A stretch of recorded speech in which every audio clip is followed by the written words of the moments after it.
So, have you ever been stuck in the woods and you need to survive for the night? Well, I hope that hasn't happened to you, but in case it does, it is really good to know how to start a fire so that you can stay warm at night and cook your food in case you happen to know how to hunt. So, the main steps of starting the fire are to gather your materials, actually start your fire, and then to maintain your fire. I mainly learned how to start a fire from being in Boy Scouts of America. So that is where most of my information comes from. So the first step to start a fire is to gather your fuel.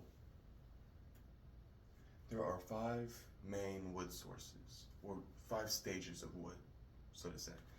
You have stage one, which is your kindling, which is going to be very small, but like almost the size of a pine needle, because you want it to be able to catch very easily.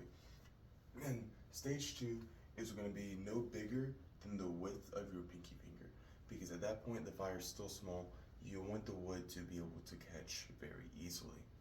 Stage three is going to be about the thickness of your thumb, which again, the fire is still pretty small at this point, and you want the wood to be able to catch it easily. Because if you add wood that's too big, it's not going to catch and it's not going to last at all.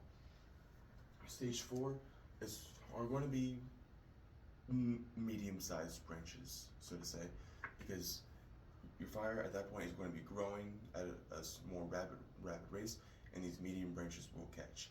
And then the last stage, stage five, is just going to be your full-out logs. So now that you have your wood, you need some way to actually start the fire. So there are three different ways to start a fire, and this is what my dad has taught me.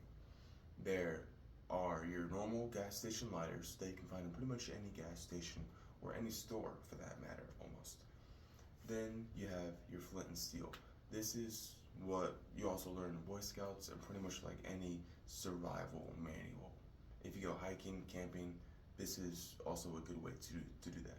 Pretty much it's a steel rod and a stick of flint, and you just rub the flint off together fast and it will create sparks lighting that kindling. But then if you really want to go back to the primitive ages, you can also use a bow drill, which is pretty much just wood on top of wood, spinning together very fast, creating friction, which creates heat, which creates fire. So it's pretty much just a friction fire at that point. So that is the types of fuel that you need to gather and your different types of starter that you can use. Once you gather your materials, I like to personally make a log cabin out of my materials.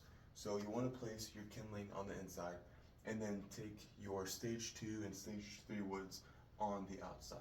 This makes it look nice and neat in the beginning, and it also gives a large opening for oxygen to come through, because you can't keep a fire going without oxygen. Otherwise, it will die out very quickly. So once the fire starts slowly going, you want to keep adding the same wood. Once you can tell that everything is going, you want to start adding the next stage of wood. So you don't want to add anything too big, otherwise it's not going to catch, like I said. But once the fire is very big and everything is caught and you can tell that it's going, that is when you can move on to the next stage of wood. When you get to the larger sizes, don't worry about the placement, because eventually all the wood is going to fall down and it's not going to look nice and neat in the end.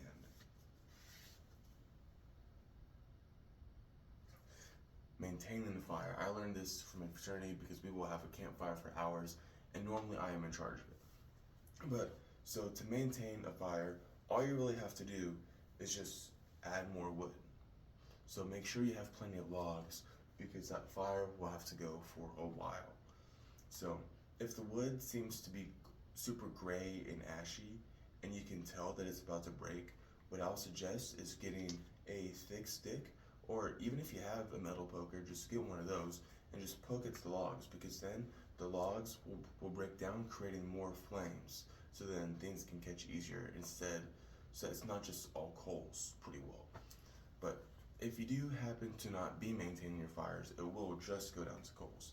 That doesn't mean you can't recreate your fire. You'll just have to start off again from kindling and your smaller twigs. but instead of having a starter like a lighter or flint and steel, the coals that you have made from your previous fire will be your starter. So just make sure you place everything accordingly, and it will catch back. So again, the main steps to creating a fire are gathering your materials, starting off small, make sure you have a source of oxygen. Don't add anything too big too quickly, but once it gets big, keep it big. Overall, it is just good to know how to start a fire because you will never know what situation you may be in at any